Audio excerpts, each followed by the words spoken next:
जी हाँ, स्वागत है आपका हमारे DKV एजुकेशन चैनल में। और आज हम आपको बताएंगे 8th ग्रेड अभ्यास पुस्तिका गणित कक्षा 5 में 10वां और 100वां भाग।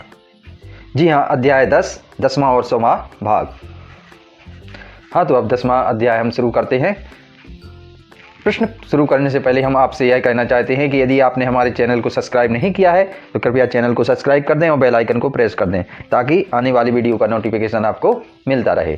तो क्वेश्चन नंबर पहला है कि 1 सेंटीमीटर 1 मीटर का कौन सा भाग है। तो 1 सेंटीमीटर 1 मीटर का कौन सा भाग होता है? 1/100वां सेंटीमीटर, मतलब 1/100वां भाग होता है। तो 1/100वां भाग, तो यहाँ बी नंबर ऑप्शन सही होगा। तो बी 1/100 लिख देंगे और बी नंबर गोले को भर देंगे। अब अगला क्वेश्चन है कि 15 रुपये 8 पैसे को रुपये में कैसे लिखा जाता है। 15 रुपये और 8 पैसे को केवल रुपये में कैसे लिखा जाता है? तो कैसे लिखा जाता है? 15.08 रुपये। तो इसको ऑप्शन नंबर अपना डी सही होगा। तो यहाँ लिख देंगे 15.08 रुपये और ये डी नंबर गोले को भर देंगे। अब क्वेश्चन नंबर तीसरा है, ये चिन्ह बना है और इसमें 2 भाग भरे हुए हैं। इसमें कितने भाग हैं? 1 2 3 4 5 6 7 8 8 भाग हैं, 2 भाग भरे हुए हैं। तो किसी पेन ड्राइव में कुछ फोटो डालने से उस पेन ड्राइव का जो हिस्सा भर गया है उसे इस चित्र में छायांकित भाग से दर्शाया गया है। इस पेन ड्राइव का कितना हिस्सा फोटो से भर गया है? तो कितना हिस्सा है? इसमें 8 हिस्से हैं और 2 भरे हैं, तो 2/8 भाग। तो ये लिख देंगे, ये सी नंबर ऑप्शन सही होगा। सी 2/8 और सी यहाँ लिख देंगे 2/8 और सी नंबर गोले को भर देंगे। अब क्वेश्चन नंबर चौथा है कि 20 रुपये 100 रुपये का कौन सा हिस्सा है। तो 20 रुपये 100 रुपये का कौन सा हिस्सा होगा? 5वां हिस्सा होगा। तो ए नंबर ऑप्शन सही होगा। तो यहाँ लिख देंगे ए 5वां और ए नंबर गोले को भर देंगे। अब अगला क्वेश्चन 5वां है कि 0.05 का मान क्या होगा। तो 0.05 का मान होता है 5/100। तो बी नंबर ऑप्शन सही होगा। तो बी 5/100 और बी नंबर गोले को भर देंगे। क्वेश्चन नंबर 6वां है कि एक पेंसिल की लंबाई 100 मिलीमीटर है। पेंसिल की लंबाई सेंटीमीटर में कितनी होगी? तो 100 मिलीमीटर में 10 मिलीमीटर बराबर क्या होता है? 1 सेंटीमीटर होता है। अतः 100 मिलीमीटर बराबर 10 सेंटीमीटर, अतः पेंसिल की लंबाई 10 सेंटीमीटर होगी। अब अगला क्वेश्चन है 7वां कि 100 रुपये के खुले लेने पर 10-10 रुपये वाले कितने नोट मिलेंगे। तो 100 रुपये के खुले लेने पर 10-10 रुपये के कितने नोट मिलेंगे? 10 नोट मिलेंगे। हाँ, तो क्वेश्चन नंबर 8वां है, आपके विद्यालय के दरवाजे की चौड़ाई कितनी है? नापकर सेंटीमीटर में लिखिए। तो हमारे विद्यालय के दरवाजे की चौड़ाई कितनी है? 120 सेंटीमीटर है। अब अगला क्वेश्चन है 9वां कि निम्नलिखित को सेंटीमीटर में बदलिए। तो 1 मीटर 75 सेंटीमीटर बराबर क्या होगा? 175 सेंटीमीटर, क्योंकि मीटर और सेंटीमीटर को क्या करना है? सेंटीमीटर में बदलना है। इसी प्रकार से 3 मीटर 55 सेंटीमीटर को क्या लिखेंगे? 355 सेंटीमीटर। और 4 मीटर 5 सेंटीमीटर बराबर हो जाएगा 405 सेंटीमीटर। अब अगला क्वेश्चन 10वां है कि दिनेश की लंबाई 1 मीटर 52 सेंटीमीटर है। 2 मीटर की लंबाई तक बढ़ने के लिए दिनेश को कितना और बढ़ना होगा? तो इसमें है आंसर होगा इसका कि दिया है दिनेश की लंबाई कितनी है? 1 मीटर 52 सेंटीमीटर। अतः दिनेश को 2 मीटर की लंबाई तक बढ़ने के लिए 48 सेंटीमीटर और बढ़ना होगा, क्योंकि 2 मीटर में कितना होगा? 200 सेंटीमीटर होगा और 1 मीटर 52 सेंटीमीटर है, तो 152 सेंटीमीटर है, तो कितना होना चाहिए? और 48 सेंटीमीटर और होना चाहिए। तो उसको बढ़ने के लिए कितने चाहिए? 48 सेंटीमीटर और बढ़ना होगा। अब क्वेश्चन नंबर 11वां है कि निम्नलिखित को सेंटीमीटर में बदलिए। तो ये 30 मिलीमीटर बराबर क्या होगा? 3 सेंटीमीटर। इसी प्रकार से 20 मिलीमीटर बराबर होगा 2 सेंटीमीटर और 100 मिलीमीटर बराबर होगा 10 सेंटीमीटर। अब क्वेश्चन नंबर 12वां है कि पैसों को रुपयों में बदलिए। तो जैसे ये लिखा है 99 पैसे, तो इसको रुपयों में कैसे लिखेंगे? 0.99 रुपये। इसी प्रकार से 75 पैसे बराबर 0.75 रुपये और 50 पैसे बराबर 0.50 रुपये। अब क्वेश्चन नंबर 13वां है, अरुण एक साबुन खरीदना चाहता है जिसकी कीमत 17.25 रुपये है और यदि अरुण के पास एक 10 रुपये का सिक्का है एक 5 रुपये का सिक्का है तथा 3 1-1 रुपये के सिक्के हैं, तो उसे कितने पैसे वापस मिलेंगे? इन पैसों को रुपयों में लिखिए। तो सावन की कीमत क्या है? 17.25 रुपये। और अरुण के पास कुल रुपए कितने हैं? 10 और 5 रुपये का, एक 10 रुपये का नोट है, एक 5 रुपये का और 3 सिक्के हैं, तो कुल कितने हैं? 18 रुपये हैं। तब अरुण को पैसे वापस मिलेंगे 0.75 रुपये या 75 पैसे।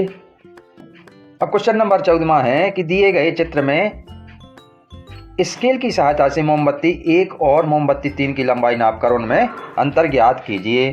तो मोमबत्ती स्केल से जब नापा तो इस मोमबत्ती 1 की लंबाई है 2 सेंटीमीटर तथा मोमबत्ती 3 की लंबाई है 4 सेंटीमीटर।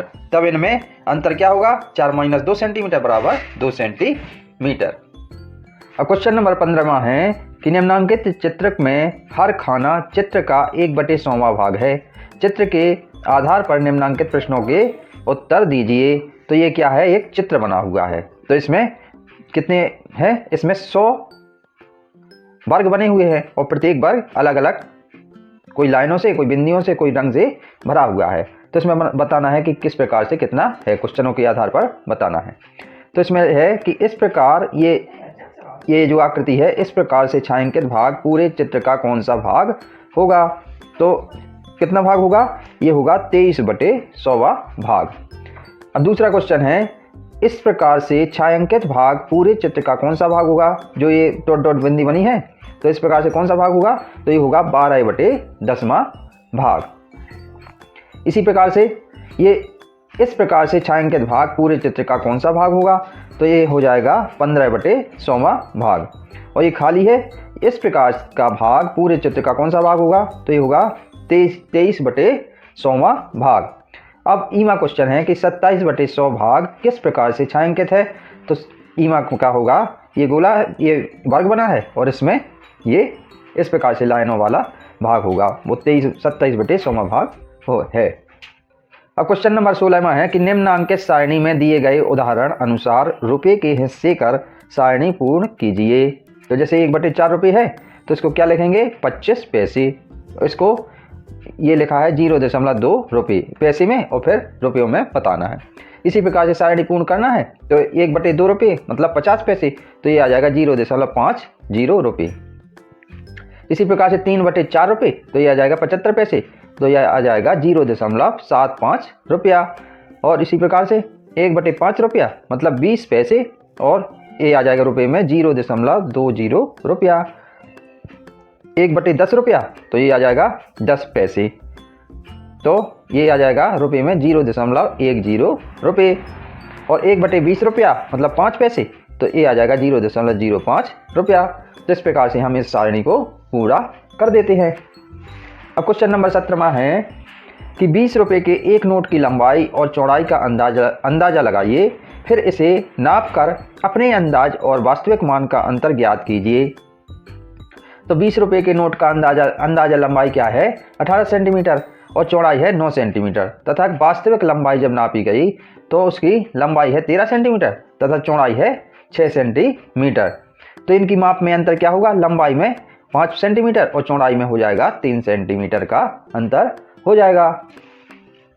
अब अगला क्वेश्चन है 18वां कि 15 जनवरी 2021 को कुछ शहरों के प्रातः 5 बजे तापमान रिकॉर्ड किए गए। तो 15 जनवरी 2021 में जो शहरों के तापमान हैं वो प्रातः 5 बजे रिकॉर्ड किए गए। तो अलग अलग शहरों की मापे गए। तो इसमें चेन्नई का कितना निकला तापमान? 22.3 डिग्री सेल्सियस। मुंबई का कितना निकला?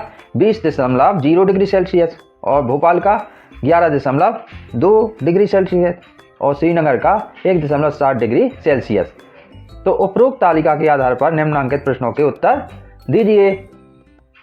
तो इसमें है आमा क्वेश्चन है कि सबसे अधिक एवं सबसे कम तापमान किन शहरों का है, उनके तापमानों में का अंतर बताइए। तो उनके तापमानों का क्या करना है? अंतर।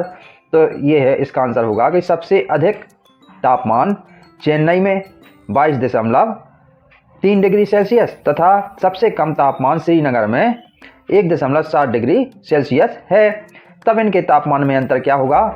इनको 22.3 3 डिग्री सेल्सियस में से 1.7 डिग्री सेल्सियस घटा दिया तो आ जाएगा 20.6 डिग्री सेल्सियस। अब क्वेश्चन नंबर 52 है कि श्रीनगर के तापमान से मुंबई का तापमान कितना अधिक है। तो इसका आंसर होगा तब 18वां का 52 होगा। श्रीनगर का तापमान क्या है 1.7 डिग्री सेल्सियस तथा मुंबई का तापमान है 20.0 डिग्री सेल्सियस। तब 20.0 डिग्री सेल्सियस में से 1.7 डिग्री सेल्सियस घटा देंगे तो आ जाएगा 18.3 डिग्री सेल्सियस। तब मुंबई का तापमान 18.3 डिग्री सेल्सियस अधिक होगा। क्वेश्चन नंबर 19वां है कि यदि एक पेंसिल की कीमत 3.50 रुपये है तो एक दर्जन पेंसिल कितने रुपए की होगी। तो यदि एक पेंसिल की कीमत 3.50 रुपये है तब एक दर्जन पेंसिल की कीमत होगी 3.50 रुपये गुणित 12, क्योंकि एक दर्जन में कितनी पेंसिल होंगी 12 होंगी। तो इसका गुणा करेंगे तो आ जाएगा 42.00 रुपये अर्थात 42 रुपये। अब अगला क्वेश्चन 20वां है कि एक पैंट बनाने में 1 मीटर 20 सेंटीमीटर कपड़ा लगता है, ऐसे ही 7 पैंट बनाने में कितना कपड़ा लगेगा। एक पैंट का कपड़ा 7 पैंटों के कपड़े का कौन सा भाग होगा। तो एक पैंट बनाने में 1 मीटर 20 सेंटीमीटर कपड़ा लगता है, तब 7 पैंट बनाने में कपड़ा लगेगा 1.20 गुणित 7 मीटर तो 8.40 मीटर अर्थात 8 मीटर 40 सेंटीमीटर कपड़ा लगेगा।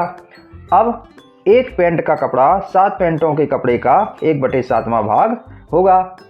तो यही इसका आंसर हो जाएगा। आई होप कि 8th ग्रेड का यह अध्याय आपको बहुत अच्छी तरह से समझ में आ गया होगा। अगले अध्याय में अगले टॉपिक में आपसे फिर मिलेंगे। तब तक के लिए धन्यवाद। जय हिंद।